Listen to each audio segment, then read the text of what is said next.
Agora com o fio mais comprido, eu vou deixar uma sobra aqui embaixo para ficar diferente dos outros, para facilitar na hora de puxar e fazer o arremate do tassel. Vou segurar assim com o dedo polegar, fazer uma laçada e agora passando em cima do dedo que eu estou segurando, olha, vou fazer uma volta. E agora eu vou passar essa ponta de fio dentro dessa laçada que eu tenho aqui no dedo e vou prender. Assim, olha, posso até puxar aqui a ponta de fio junto para ficar com essa laçada. Vou fazer um total de 6 voltas, começando agora um pouquinho mais abaixo. Eu seguro um pouquinho mais abaixo para fazer aqui a primeira volta, olha.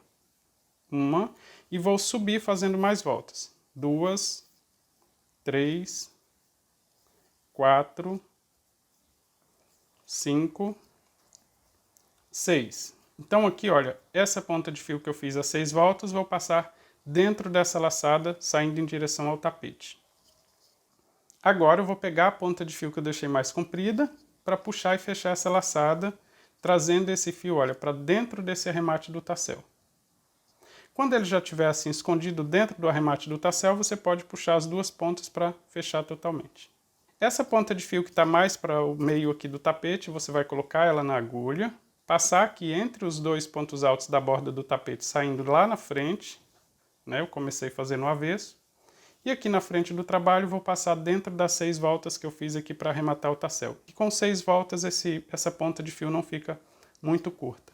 E aqui eu já tenho, olha, o tassel pronto. Lembrando que esse aqui é o lado da frente do tapete, né? Então aqui é só cortar eles para ficar com mais ou menos o mesmo tamanho. Lembra que eu fiz o corte dos fios, né, um pouco maior para facilitar aqui ficar com o mesmo tamanho?